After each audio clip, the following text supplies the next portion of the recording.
Ayun mga ka-wonder, nakabili ako ng ano, spinach. Ayan. Ang dami oh.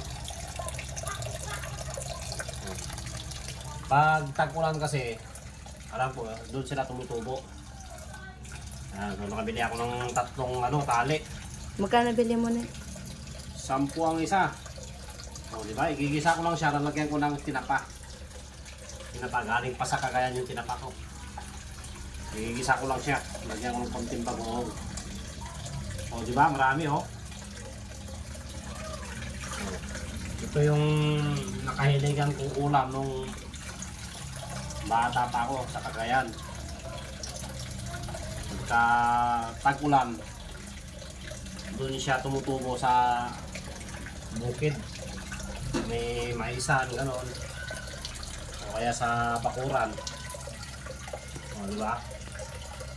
Ang katapat nito, nag-ihaw din ako ng tulingan. Yan, nag-ihaw ng tulingan. Yan ang bagay niya, inihaw. O, di ba?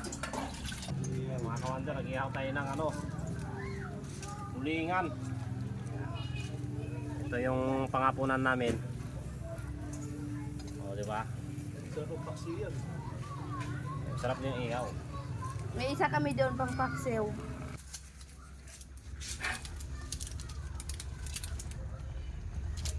Ayan, ginisa ko lang to sa ano, bawang sibuyas, tsaka tinapa.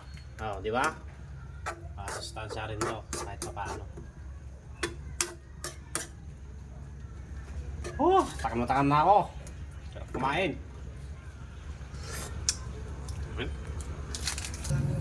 Nag-ihaw din ako ng kamatis, mga ka-wonder.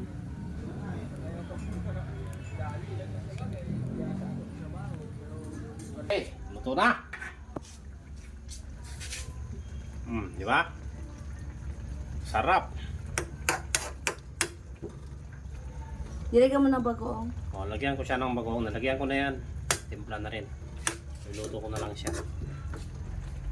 Ang tawagin sa amin yan, asit. Yan, asit. Pag umulan doon, saka yan tumutubo sa ano. Libre lang, no? Libre lang. Sarap oh. Tikman nga natin yung luto ni Boss Sator kung masarap. Siya kasi magluto, mga ka-wonder, half cook lang. Ako naman kasi pag dahon, gusto ko yung ano, medyo luto. Sarap.